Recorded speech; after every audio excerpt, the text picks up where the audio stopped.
Tony, how would you characterize the 62 shot today?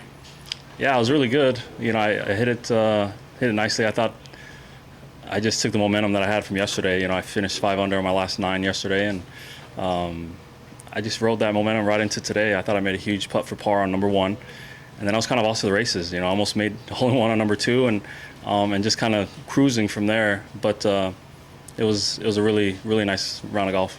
After missing the cut last week, did you work on anything before you came here? Did you see this kind of coming these 2 days?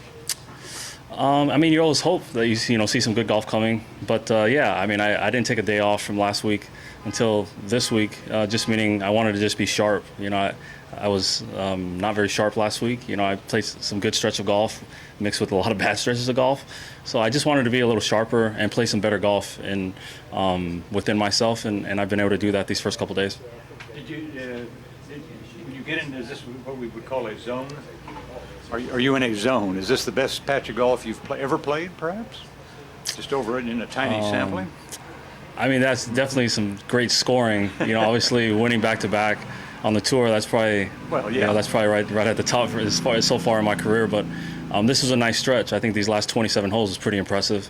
On this golf course, you know, it's not a golf course where we're playing practice rounds and we're going to light this place up, right? So for sure out there today, I do feel like I was in that zone and just able to execute golf shots, and at the end of the day, it rounded up to 62. You said yesterday that you're finishing late and then starting early, not much turnaround time.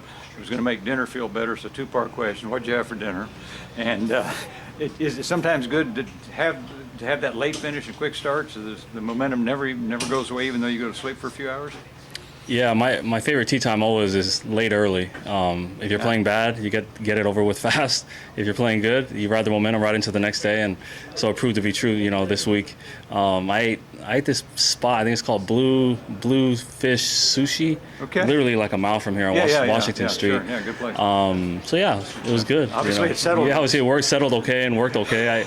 I actually had to use the restroom right off the gate, right after a PGA Tour player's nightmare, being on the first tee and having to go to the bathroom. So I can't say that I actually sat the best, but it worked out. It turned out fine. That's right. What did we always talked about? Your one win, then you win back-to-back last year. What did that teach you about your game that maybe has kind of helped you kind of going forward from that stretch? Yeah, winning just breeds confidence. You know, I've always felt like I was confident to win, but you got to do it. You got to make it happen.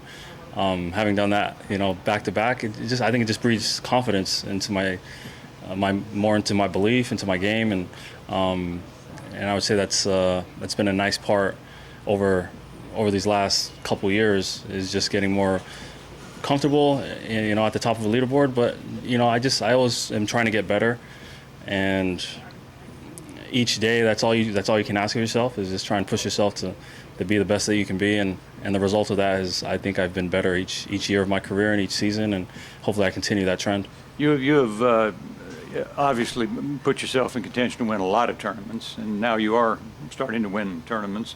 Was the issue strictly mental, or were there technical problems with your game that you think you've sorted out?